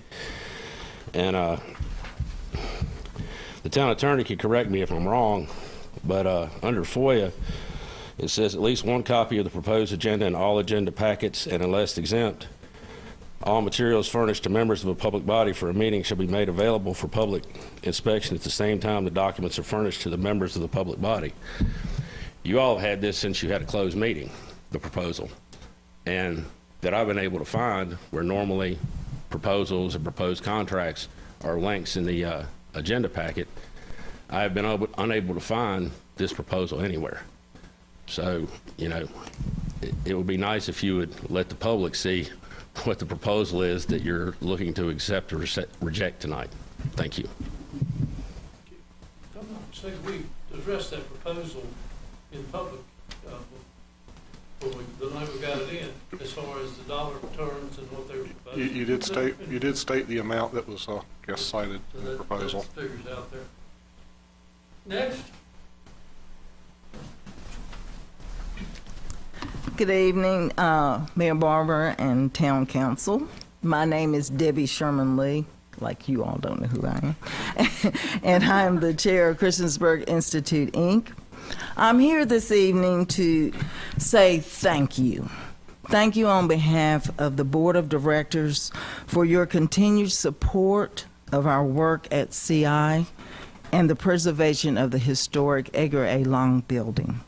We are excited about the IRF Planning Grant Award we have received in partnership with the town to advance the Edgar A. Long Building Preservation Project. Again, thank you for your continued investment in our work at CI and helping preserve African American heritage and history in Montgomery County. We also are excited to host our annual Juneteenth celebration this year. It will be on Saturday, June 17th, from 4 p.m. to 8 p.m. at the historic CI School grounds, and to have a support of the town of Christiansburg to honor this very important federal holiday. Again, thank you, and have a wonderful rest of your evening. Stacy. Hello, my name is Stacy Castro. I'm treasurer at Christiansburg Institute, and I also just wanted to come and say thank you guys. We're able to do what we're doing in part because of the support that you guys are giving all of us, and we just really appreciate that, and we just wanted to take the time to make sure that we said thank you. So, thank you. Thank you. Anyone else to address council? I will close the citizens' comments. We'll move into committee reports. Mr. Showalter? Nothing to report. Mr. Bishop? Mr. Cumberland? It's gonna come later, yes. Very good. Ms. Hicks? No, Nothing? nothing to look. Okay. I do want a central business committee meeting, please. One's in the works, so talk to me afterward. Ms. Hoppy? Nothing to report. Mr. Wilson? Sustainability Committee wants to remind everybody that farmers market has started. Brad? And for those of you who don't remember, bring your grocery bags to the farmers market and drop them off, and we get park benches for these bags that do not decompose in our waste. Mr. Jenkins? Nothing to report. Very much. Under discussion and action by mayor and council, the rezoning request by Jones Real Estate Investment and Recycling Company Incorporated property owner to rezone approximately 1.1 acre portion of 2.002 acre parcel located between the south side of Scott Street northeast and north side of Roanoke Street, tax parcel 499A-10, parcel ID number is 008134, approximately 1.21 acres located at 1413 Scott Street, and approximately 26.26 acres located adjacent to the east side of 1413 Scott Street, from B3 general business to R3 multifamily residential. Property is designated in the future land use map as residential in the comprehensive plan 2013. This has been before us, it has been before the Planning Commission. I believe the initial vote with the Planning Commission was a 5-2 approval, and then The rezoning was they were voted on two different. What was 5-0? It was 5-0 for the rezoning, and then the conditional use was 5-2. So I will make a motion to approve the item under the discussion, letter A. However, I do have questions Okay. for the second. I'll second. Got a motion and a second. Questions? I don't have a problem changing the zoning request. Okay. Very good. Anything else? Madam Clerk? Councilman Bishop. Councilwoman Hicks. Aye. Councilwoman Hoppett. Aye. Councilman Jenkins. Aye. Councilman Showalter. Aye. Councilman Wilson. Aye. That's 6-0, thank you. Contingent upon the item B above, conditional use permit request by Jones Real Estate Investment Recycling property to allow a planned townhousing development of 47 townhouses on the property located at 1413 Scott Street. I'm not gonna read all the parcel numbers, they haven't changed. Property is designated as residential in the future land use map, the 2013 Christiansburg Comprehensive Plan. Public hearing was held on May 9, 2023. Make a motion that we approve item B. Second. Got a motion and a second. Discussion? Yeah, I don't feel very good about, I love the fact that we're putting townhouses, well, we are not, but they are, townhouses in the property. I love the fact that we're bringing more housing into the town. At the same time, I'm kind of concerned about the amount of townhouses built for the small amount of acreage. For 2-point-something acres or whatever to be assigned for 47 townhouses. And also the stormwater issue to me hasn't really been personally addressed. Any other comments? Do we need, Go ahead.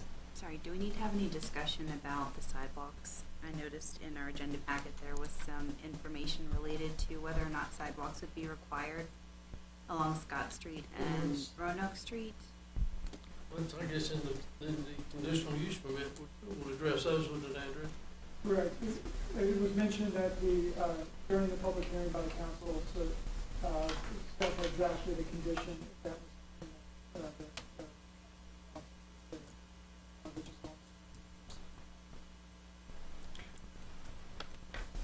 was, currently the way that the planned housing development shows, it does not show sidewalk on Scott Street or. And I remember their reasoning for why that wasn't included. I don't see that that is currently included in the motion. I am comfortable with them not including those sidewalks, but I'm just curious if council has any thoughts on the sidewalks and if we need to adjust our motion, if so. I personally feel like a lot of people, when they buy their houses, even after, and they buy their houses and there's no sidewalks, it's the fact that it's not really a walkable town in a lot of places. It's a big concern. We're part of that planning of the future. And I feel like sidewalks are so important, not just for pedestrian walking, but as far as like anybody that has any kind of disability. I have been very pushy regarding sidewalks because to me they have been very important in the past. You know, for a child that was in a wheelchair and things like that, and for me to be able to walk. There was a time that I didn't have a car for years here in the United States, so I do think that sidewalks are important to me, and that was one of the things that a concern that has always come up to me. But it's just more so too as a personal concern. Anybody else? Tim? Yeah, I mean, it says here the proposed density is greater than the 10 units per acre maximum that would be allowed with PhD approval. I mean, it's significantly more. It's not just 11 or 12. It's a significant amount. I mean, I share Johanna's concerns with the size of the structure for the small amount of land. I think we had it, the council had a chance to read it. We had an email this afternoon from Mr. Bush, I think it was? Yeah, Brian Bush, and he was basically, he had a lot of questions about the way the plans were lined out. Didn't think it addressed a lot of the issues that needed to be addressed. And he said he felt comfortable if there was less, I think I saw the figure of 40 townhouses, I think he was comfortable with. But I think there was a question about the offset from the road and Ray, did you read that one? Explain it to me. I'm out here hanging. It's several page letter. So, basically, he's questioning the density. Hang on just for a minute. Randy, go ahead. I can read the letter if you like, but basically he's questioning the setbacks. They're all typically a 30-foot setback from street right away, in which they're proposing less of a setback here. Which, of course, planned housing development does allow you to do. You can vary from our standards in regards to density, setbacks, even our sidewalk and trail requirement, which typically is required in residential neighborhoods. Basically, like I say, with planned housing development, the developer can essentially write their own zoning ordinance, and that's what's proposed. So, like I say, some of the differences are obviously density. Mr. Bush is bringing up density. He's also bringing up setbacks, and the sidewalks are some things that he mentions. Okay. Well, I think with me, I am concerned about even though we're going to, or at least the council will see this in almost every development, high density coming through for rezoning and CUPs, but my concern is the number of units. I believe it's going to be rental units. it's not gonna be sold, correct? If they're townhouses, they could be sold individually. But first there's going to be rentals, I believe that's, but anyway, I am concerned about the number of units per acre on there. A big concern of mine is if you look at other high-density projects that town has approved or denied over the years is the traffic. And there is no, egress, ingress on Roanoke Road, which to me, would be ideal for that development. And I just don't, that's a lot of traffic coming up to Scott Street. And I believe there's several developments out in there, or completed developments and new developments out near there as well, correct? Increasing the traffic count. So those are my concerns. Anyone else? Yeah, I'm all about healthy growth, but I'm thinking this was sort of done in a unsustainable way, and I think it would be more valuable to go back, kick it back, and look at dropping those unit numbers, and to do something that would be more adequate for the space. And I still have too many concerns at this point. Ms. Hoppert, Mr. Bishop? I know that we received that email today, but has Planning Commission had a chance to review any of the concerns that were sent to us? After they had their final meeting, they haven't. So Mr. Bush did not provide them any of that information when they, I'm sorry, I just don't remember, when they discussed? Yeah, I haven't had a chance to look at the entire email that's sent, but Mr. Bush did share many of those things about setback, stormwater, and density. He did. I think at the last meeting, but he also was at planning too, I believe. Correct. Okay. Ranger, real quick, I know in the planning minutes, it noted further discussion on stormwater, further discussion on traffic. I mean, did any of that egress off Roanoke Road or part of traffic, was that a major discussion concerning Scott Street with the planning commission? Traffic was a concern because of the one-way in and one-way out through Huntington. But there really wasn't. I mean, there were two members that did not vote recommendation of the conditional use permit, and some of the items cited by those two members with density and traffic.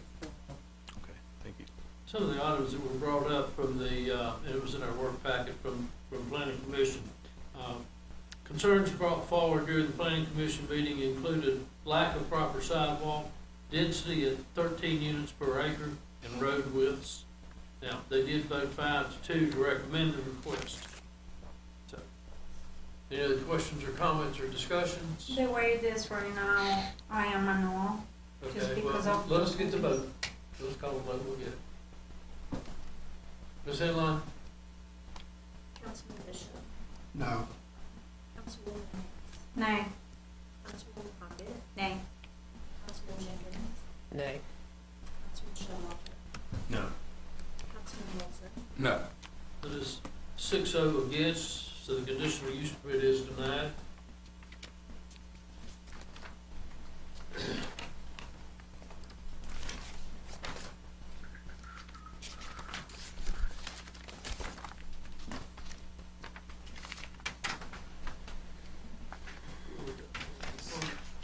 I'm on C good. Vacation of unbuilt rights of way on Angle Drive southwest from West Main Street to First Street, southwest on First Street, southwest from Angle Drive, southwest to Crispin Street, and a remnant piece of right of way located off an unbuilt portion of First Street southwest. I'd like to make a motion that we approve item C. Second. Got a motion and a second. I believe all parties have agreed on, okay. Yes. Would you like us to provide any details back? I mean, you want to hear it? Sorry. Well, I do, there was some discussion from the neighbor of the property about having a right of way. Yes. What was the result of that? So the final result is that, and I think everybody should have a copy of this. Okay, but it'll also be up here on the screen. So the concerns were from the owners of, oh man, I can't think. The concerns were from the owners of 101 Christmas Street, the Slaughters. They were concerned about being able to access the back of their property. They had typically done that through this area here, which was supposed to be a road. That's part of this vacation that we read a motion to approve.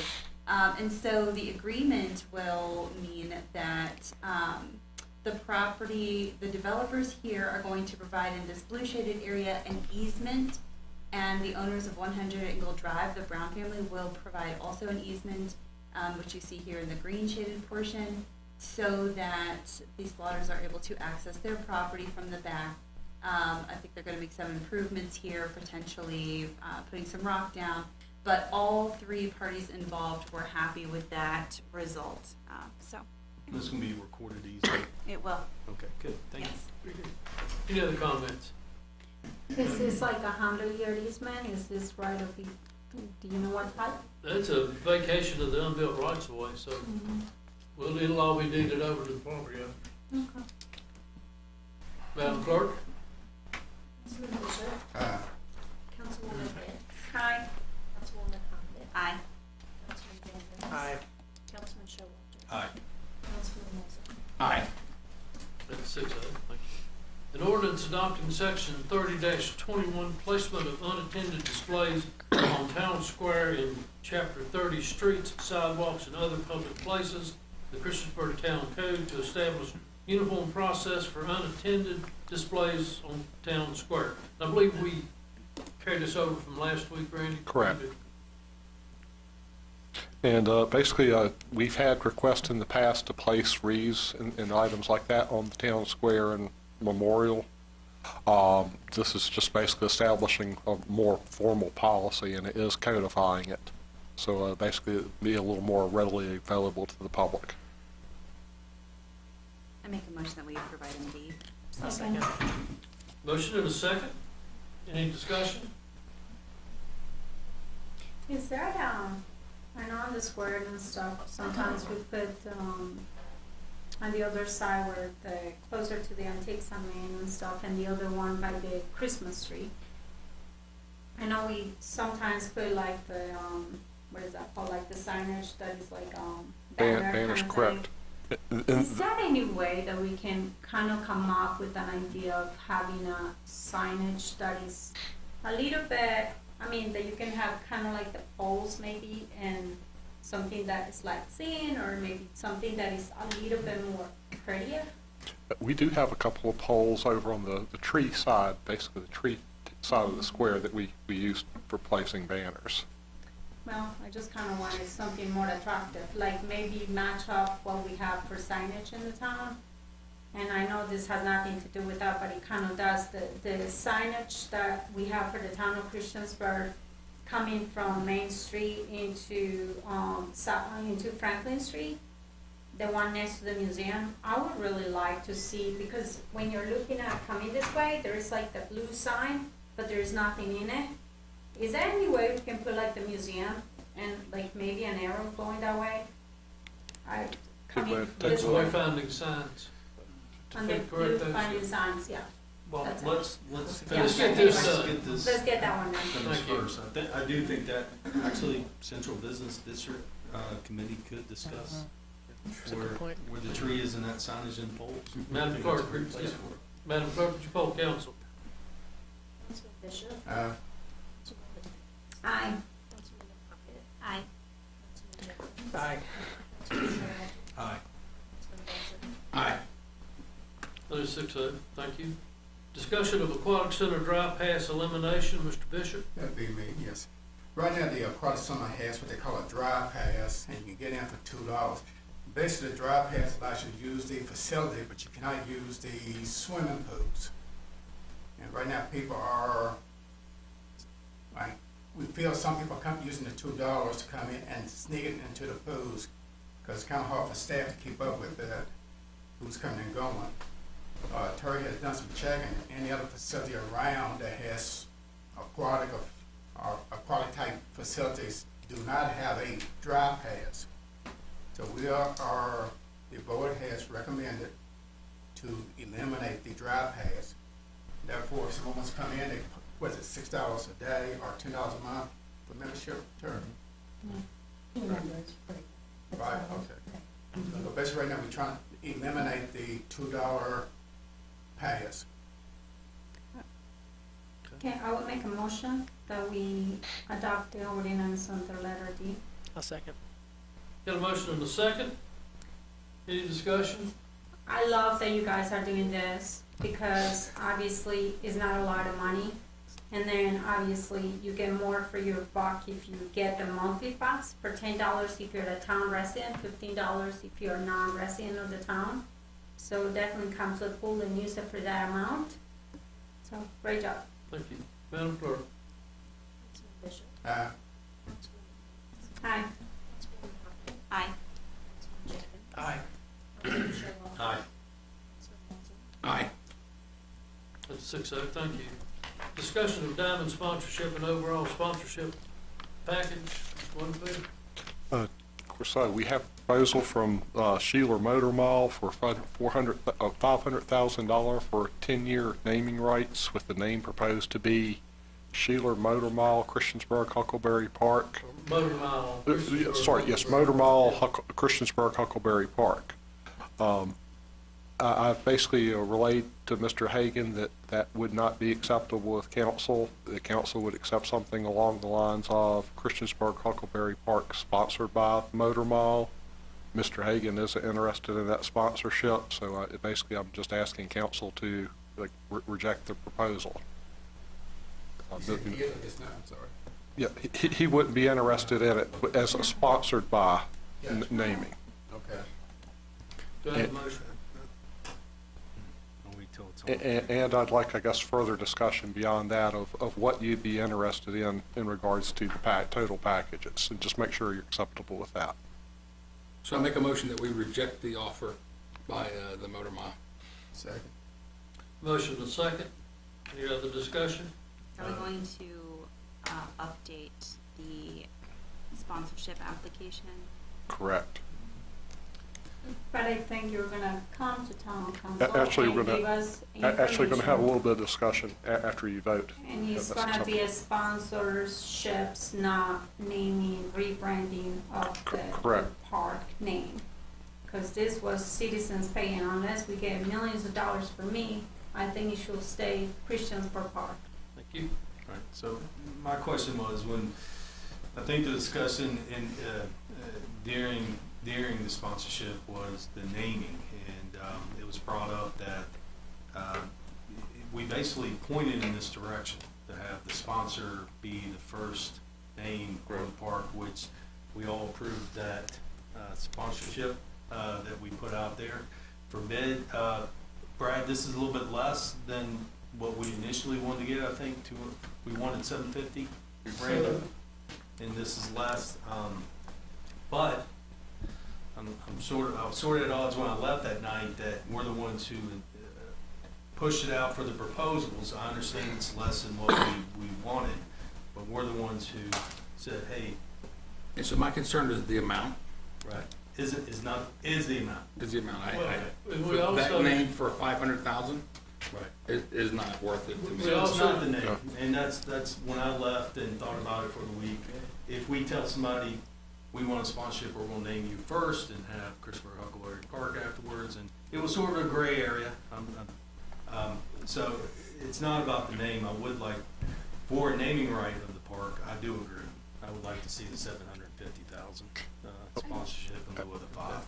well, if you recall, we had, when we formally named the park within the last year, it was Christiansburg Huckleberry Park. Yes.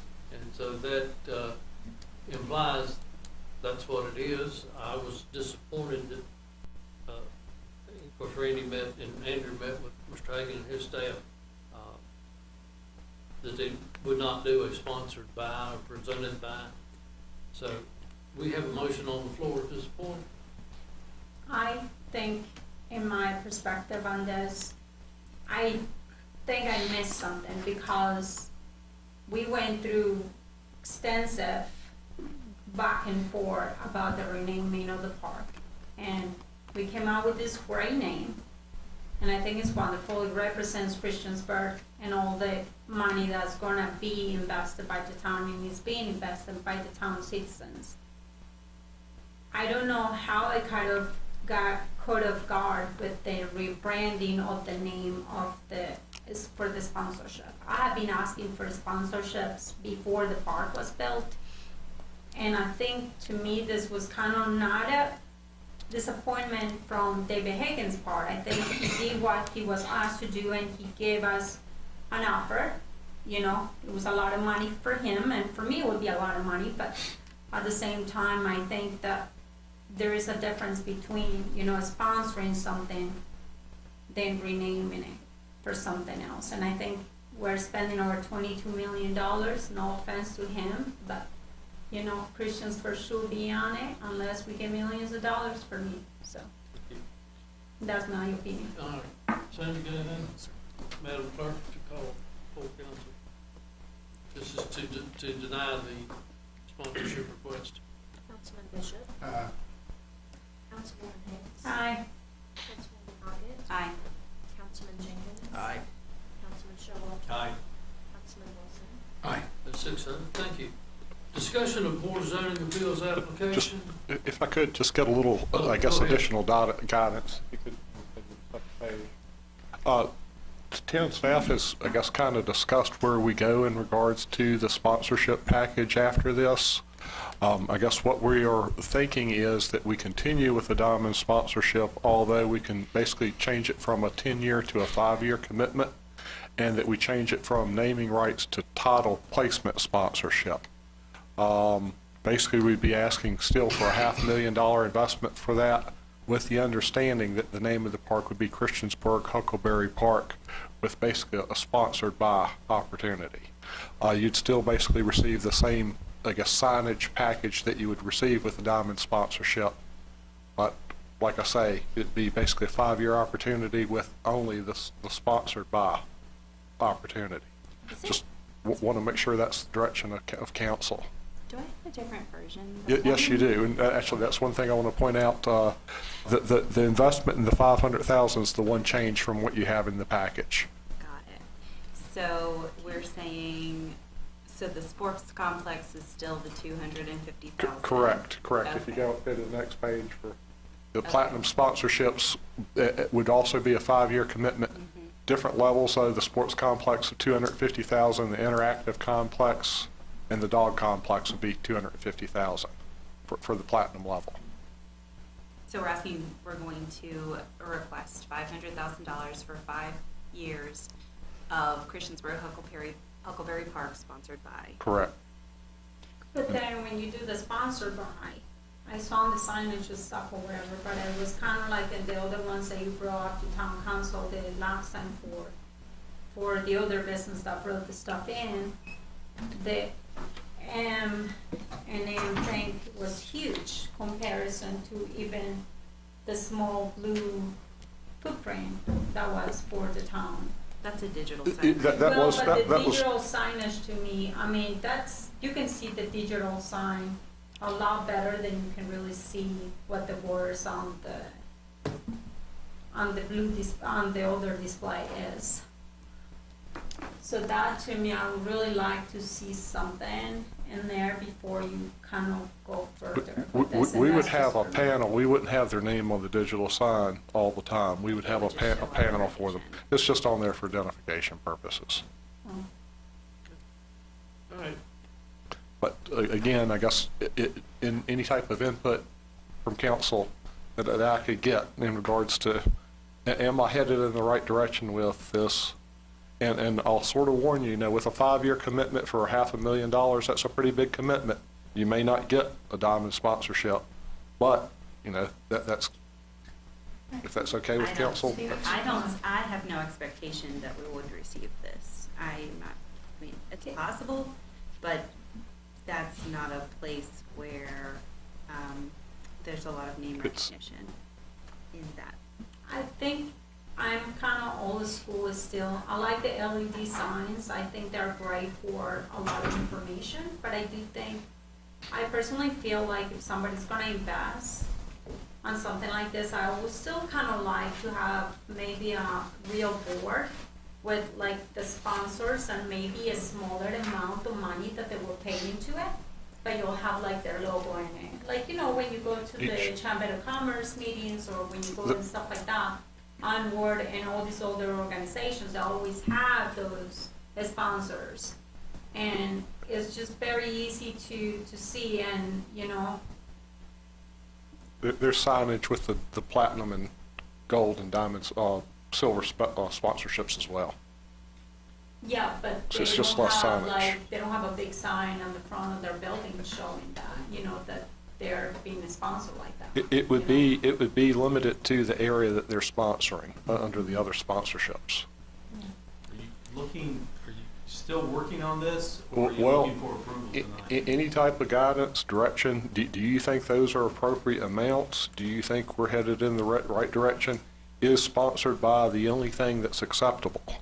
Would you mind talking about or just going over what's included with the $500,000 sponsorship? Okay. Can we try to We do have a question something? for. What was the question? I want to know what's included in the $500,000 sponsorship. You'd receive signage on basically the community building, the menu board at the concession area. You would receive signage 2x16 on each of the fields. You would receive signage on each of the dog parks as well. Basically a sign on each dog park fence. In conjunction with whomever also sponsored each of those areas. Correct. So some more if you take dog parks. So you could potentially have two signs on each dog park fence. One for a diamond sponsor and then one for the dog park facility sponsorship. I would really like to see a sponsorship from the county. Have you asked them, have you talked to them, or do you need approval from the people from Let's get this done first, and then you can take it to the county. I am, I'm curious, like what, I don't know how to ask this. It seems like a lot of money for what we're asking, and It does, and we debated with the amount because, you know, obviously we're reducing the period from 10 years to 5 years, but we're keeping the amount at $500,000. But it is a large sponsorship, and you're getting more signage than we're getting with, say the platinum sponsorship. So we did want the contribution to be higher. is there a? If you think it's, Yeah, no, I agree with you. you know, if you think the amounts are too high, you know, I understand. And again, like I say, I think you may well not get a diamond sponsorship at that amount. So I like the numbers, and I think you cheapen us if you go any less. This is a multi-million-dollar park, and if you've been there, it's worth every penny of it. And the right person will come along and can donate the money. I can't see us cheapening ourselves thinking that somebody's not going to give us the money. The right person that is out there, and if they're not out there, our citizens, you know, don't deserve to be cheapened like that, to have somebody's name put on it that way. So I like what I see here, personally. And I don't think you change any one of the damn dollar amounts. Somebody's going to pay. Always second that. The form of a motion? If that's what you need, then yes. Do we need to vote on this, or do you just need a head nod? No, I think just the consensus is good. Okay. I mean, I think this is the right way to go. I just personally will be surprised if we receive that. I do think it's aggressive. It is aggressive, but that's fine. We can say.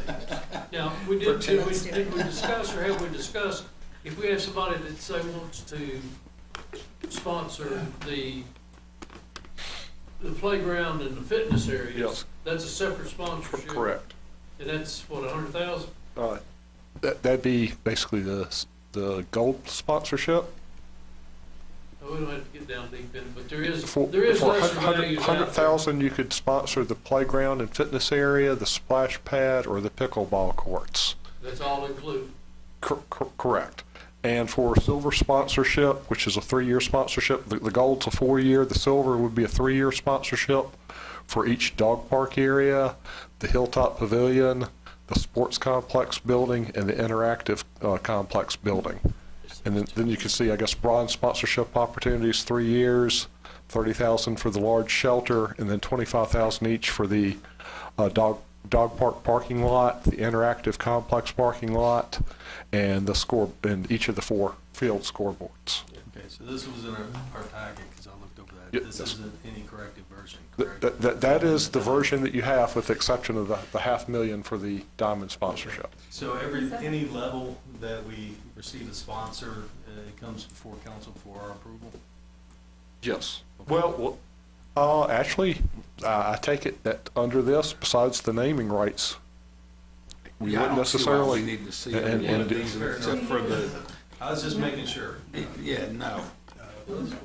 Yeah, and of course, if you go on, there's much smaller, like Friends and things like that for smaller donor opportunities. So just a question then, does that mean are any of these negotiable, including the $500,000? I don't consider them negotiable, with maybe the possible exception of the diamond. I would bring that, if somebody wanted to propose something different, I'd bring it to council, but I think it's got to basically be the proposal. But that would be the Otherwise. only one where. And somebody come in and say, even "Look, with I want that, if we're advertising it this way, I don't see a reason to vary, really.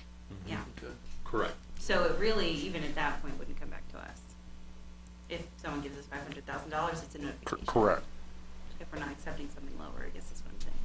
Correct. Good, everybody cool? I would really like, What'd you have? Just to make sure, Rady, you said if it was $300,000, you'd probably bring it to us, Well, right? To be honest, I think at these levels, I think they're set. Good, all right. Randy, I know that the hand-on-hand park, or whatever that's called in Blacksburg, they have been getting sponsors and everybody in the community like trying to buy a piece of wood.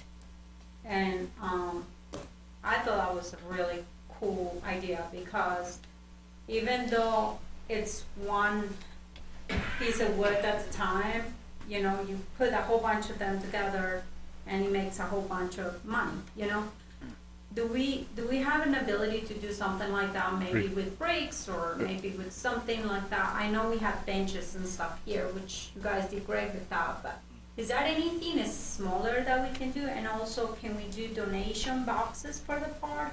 And also, I would like to see like a parking charge. Maybe it is inexpensive Well, parking charge? we're going off on the sponsorship. This is, if you want to propose charging for parking, then at the end of the meeting, ask that it be put on the next agenda, okay? Yeah. So that's what I would suggest. We don't have bricks or sticks or anything. The only thing we Stick can to the do is sponsorship. sell rocks. But We have a sponsorship board that we can put names on there for $100 sponsor. Like we'd like to do it in the. It's in the packet. Cool. Let's live here. Start. All right, now, we're through with the sponsorships and packages, is that correct? We can discuss the Board of Zoning Appeals application. Yes. Is that clear? You? We do have an applicant for the Board of Zoning Appeals. Town Council has interviewed applicants in the past. That's at council's discretion. You can do that as a closed meeting if you desire. Again, how you want to handle that process is up That's to a town recommendation council. to the court, we don't. That's correct. That's correct. That is a recommendation to the court. One application. The circuit court actually makes the appointment. We've had one application and 2 years of advertising it, Correct. and I have. If you would like, in 2 weeks, to go into a closed session to discuss this applicant, we could do that. Why cannot be public again? Do what? Why cannot be on the public? Because we're going to interview an applicant, Mhm. just like we would be interviewing a town manager or a treasurer. Or we can appoint the one guy,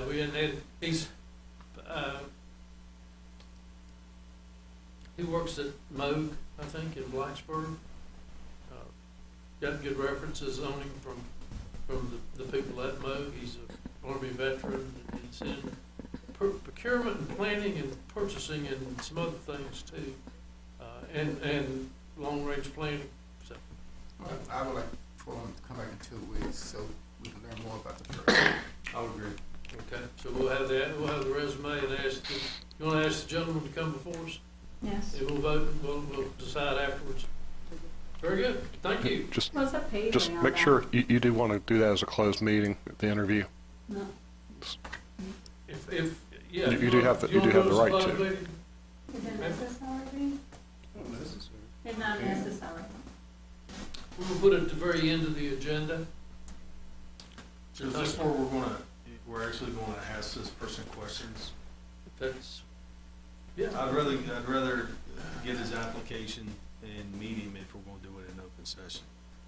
I don't think that's fair if we're, and Joanna, you asked a question, how much do they get paid? So you can answer. It's $25 a meeting, $30 a meeting. And they meet about 4 times a year. I think it's 30 now. So if we're gonna bring a citizen who is willing after 2 years, we have no applications. I don't want them grilled about any of their race, creed, religious, or anything of that nature. I think his resume will speak for itself, or his application. I would prefer us not do that to we are a little bit different. We ran for election. We have to stand up here. We have to answer certain questions. But this person's actually basically volunteering their time. So, I agree with you sending the application, and then, but it's nice to see a person by the face. I love when they come in and. Right, I don't have a problem with them coming in, but if we start asking them personal questions and things of that nature, that's where I don't want this to lead. I don't think that there has to be questions about this. At this point, I would think that, if we ask him back, to me, we're going to approve his appointment. And that's been typical of council to want our appointees to be in person. Right. That we have always done that. Okay. I would rather not send and I'm not sure you can send the application out by email, but I think I can have a copy of the application before you at the next council meeting. If that's to review, and then we'll get to interviewing him at a certain, or we'll talk to him or see which thing. I can provide them this evening. Yeah, well, I can provide them this evening. no, I want to present them here. After the meeting, yeah. No, they're not leaving the building with the application. We're going to see it right here. I agree with that. We're going to see them right here at the start of the next council meeting. All right, town manager's report. The Aquatics Beach Bash is this Thursday from 5:30 to 8, and although I think that's already sold out. June 10th, Saturday from 5 to 9 is our next Rocky Main event. Just mention that Town Hall is going to be closed for Memorial Day on Monday. And I need to set a public hearing for June 13th council meeting for the public hearing for the 2023 CDBG Annual Action Plan. And I'll just mention that we're going to have a general input, general informational meeting in regards to the action plan here at the Town Hall on June 6th. That's Tuesday at 5:30 p.m. Good, good. Any questions, problems with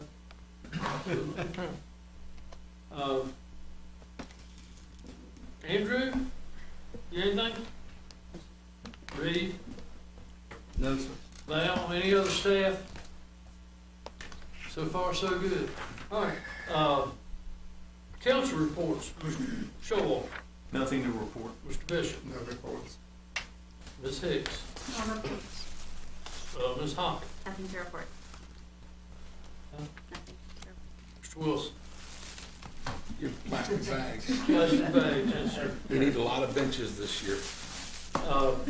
Mr. Jenkins. Nothing to report. I would say that the last Rocky Main Street we had, which was the 13th, I believe it was I thought a huge success. Yes. The weather was perfect.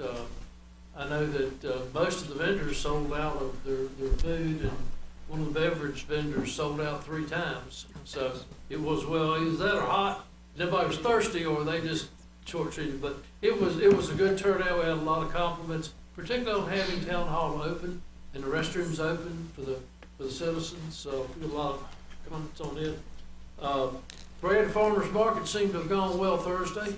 Yes, sir. We had close to 500 attendees for that. I think it was 450 something. Good turnout with vendors. Good turnout. Weather was great, so that always helps.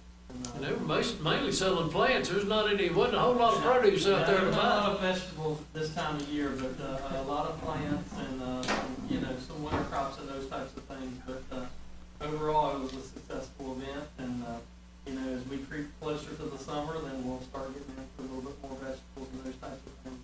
I think we had 16 vendors, I believe, at the last market. So, We had some 4-H children involved in some projects. Is that right? we did. We Austin, our farm market manager, worked with some extension agents with the 4-H group to try to get children involved, and so they were able to bring up like four different groups to be able to work the market and have an understanding of what the market is about and business and those types of things. So learning lesson for them as well. So it was good all the way around.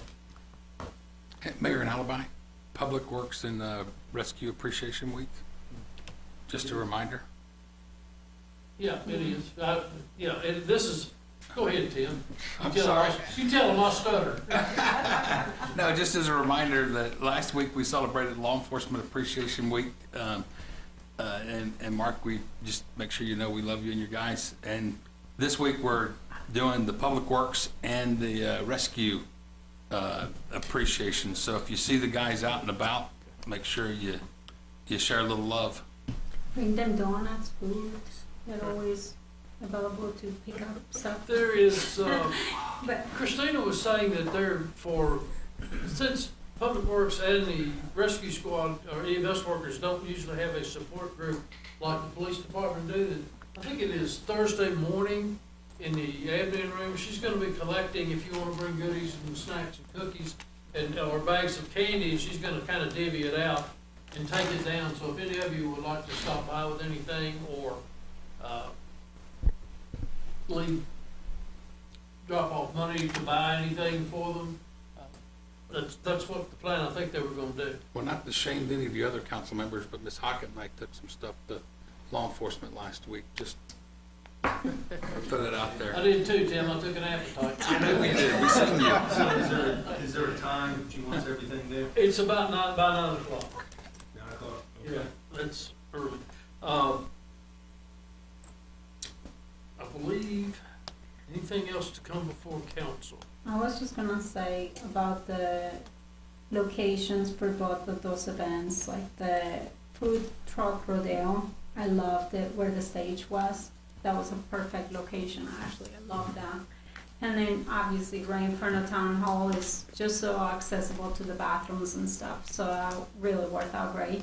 So and much that band shade is here. just I mean, amazing. so much shade down there too. I mean, it's just a pleasant evening. Well, and the band was just amazing. So, Brian, you have done a great job. Public Works, Police Department, everybody that was there, just amazing. It was definitely a great event. So, I'm not aware of. I know that Monday is Memorial Day. I am not aware of anything going on at the cemetery now. The VFW and American Legion usually do a 6 o'clock service, but I haven't heard anything from them. If I hear, I'll be glad to send it out and email and post it on Facebook. I know the Veterans Cemetery in Dublin they have a pretty big wreath laying up there that's going on. So, all righty. Been a long meeting. Anything else? Very good.